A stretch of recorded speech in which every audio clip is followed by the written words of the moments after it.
माननीय सुदर्शन जी सोनी, आपका स्वागत है Ramakant Sharma RKS YouTube channel में।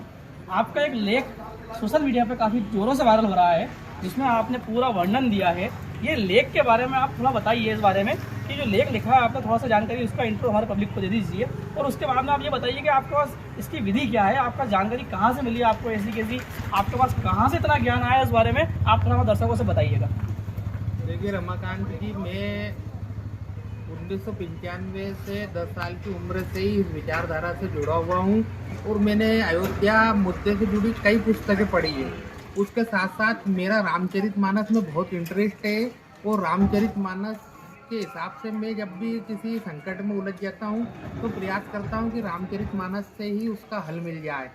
तो जब ये राम मंदिर का प्रतिष्ठा, प्राण प्रतिष्ठा जो रामलला की हो रही है, उनके ऊपर जो सवाल उठे और जितने सवाल पूछे गए, उन सब सवालों का मैंने अध्ययन करा और उन सवालों को एक पृष्ठ पे लिख के और फिर रामचरितमानस के माध्यम से उसका समाधान ढूंढना चाहा।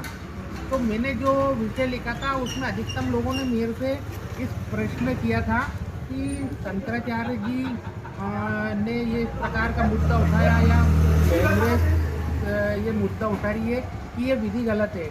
तब मैंने उसका इस प्रकार से समाधान निकाला। तो मुझे कई 2-3 जगह पढ़ने में आया था कि छोटे स्वरूप में जो भगवान हम बिठाते हैं, तो बाल स्वरूप में हम किसी बच्चे की जिस प्रकार सेवा करते हैं, उसी प्रकार भगवान की हम जब बाल स्वरूप में सेवा करते हैं तो उसमें किसी प्रकार की ताम झाम की विधियों की आवश्यकता नहीं रहती है। क्योंकि जब एक छोटा शिशु जब रहता है तो अपन उसे कैसे भी प्यार दुलार उसमें ममत्व सब प्रदान करते हैं। वो अपनी माता की गोद में, पिता की गोद में सब जो अपरिचित पदार्थ का त्याग भी कर देता है, तो भी किसी भी प्रकार की समस्या नहीं रहती है। इसी प्रकार राम जी के छोटे स्वरूप जो बच्चे का स्वरूप है, उस भी स्वरूप को अयोध्या में विराजित किया जा रहा है। इसलिए बहुत ज़्यादा ताम झाम या सोचने की आवश्यकता नहीं है। हम अपने एक पुत्र के रूप में जो दुलार करते हैं, उसी रूप में भगवान वहाँ की जगह विराजित किए जा रहे हैं। आपने कुछ चौपाइयों का वर्णन दिया है, उसके बारे में थोड़ा बताइएगा आप। उसमें लोगों ने इसके रामचरितमानस जो है वो बाद में बनी है। वेद शास्त्र और उपनिषद ये पहले बने हैं, तो हम शास्त्रों की बात कर रहे हैं। रामचरितमानस का निर्माण बाद में हुआ है। तो मैंने उसमें ये वर्णन करा। मैंने जब मुझे रामचरितमानस के बारे में याद है, गोस्वामी तुलसीदास जी ने जब उसकी रचना की थी, तो काशी में जब उसे मंदिर में रखा गया, उसकी बहुत बड़ी कहानी है, पर उसको सब ग्रंथों के नीचे रखा गया था। जब पट खोले गए, वहाँ के जो पुजारी गण थे उनने देखा कि सबसे ऊपर रामचरितमानस रखी हुई, उसमें स्वयं भगवान महादेव ने सत्यम शिवम सुंदरम लिख के उसे प्रमाणित किया है कि ये मेरे ही मन से लिखा हुआ ग्रंथ है। मेरे मन में जो बसा हुआ था वो तुलसीदास ने लिख दिया, मैंने उसको प्रेरणा दी है और उस हिसाब से तुलसीदास जी ने इस ग्रंथ की रचना की है, मेरे द्वारा प्रमाणित है। तो जब तुलसीदास जी को प्रमाणित स्वयं भगवान उमा महेश्वर ने किया है, तो उसके पीछे जो आरती जो लिखी है वो तुलसीदास जी ने लिखी है। उसमें लिखा है गावत वेद पुराण अष्टदश, मतलब चारों वेद, अष्टदश पुराण मतलब 18 पुराण, 6 शास्त्र और जितने भी प्रकार के ग्रंथ है उनका रस रामचरितमानस में समाहित है।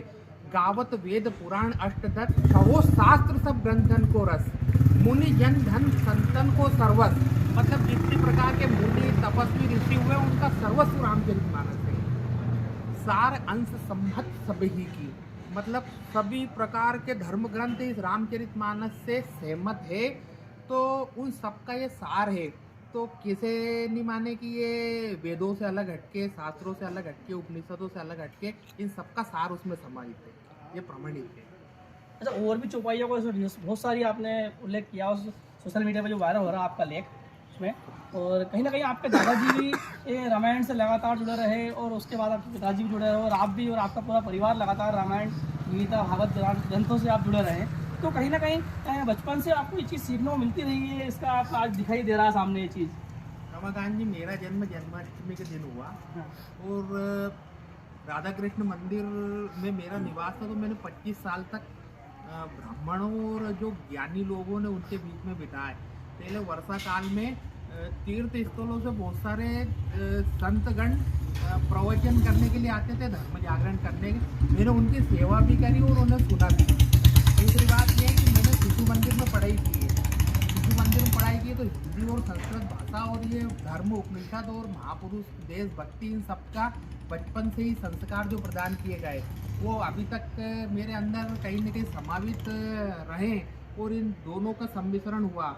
उसके बाद फिर अखिल भारतीय विद्यार्थी परिषद और राष्ट्रीय स्वयंसेवक संघ, इनमें मुझे बहुत सारे साहित्य पढ़ने को मिले। तो इसलिए उस अध्ययन की वजह से, और एक तीसरा सबसे महत्वपूर्ण कारण है कि भगवान महादेव को मैं अपना सर्वस्व समझता हूँ। जगत माता पितु शंभु भवानी, उनकी प्रेरणा से ही जो लिखता हूँ, उनकी वो जो मार्ग दिखाते हैं, जो मेरे को मन मस्तिष्क में देते हैं, उस हिसाब से जीवन जीता हूँ। और इसीलिए मैं ये सब कर लेता हूँ। बाकी मैं एक तिनका मात्र हूँ, मेरा कोई इतना सामर्थ्य नहीं है। जो करते हैं सब भगवान महादेव और माता पार्वती जी की जो कृपा है, उसके माध्यम से मैं ये सब लिखता हूँ, पढ़ता हूँ, करता हूँ। नमस्कार दर्शकों, तो आपने देखा सर संजय सूरी जी के पचौर के रहने वाले हैं और बचपन से ही संत महात्माओं की सेवा में रहे हैं और धार्मिक लाइन से जुड़े हुए हैं। तो आज उन्होंने उनका जो ज्ञान था वो उन्होंने बताया आपके बीच में, और उसमें मेरे को लगता है कहीं भी कोई भी चीज़ त्रुटिपूर्वक नहीं है, जैसा मुझे लगा अभी तक। उसमें सभी लोगों ने काफ़ी वो सोशल मीडिया पे जो वायरल हो रहा है लेख, उसका सभी लोगों ने सराहना की है। नमस्कार, धन्यवाद, मिलते हैं किसी अगले वीडियो के साथ।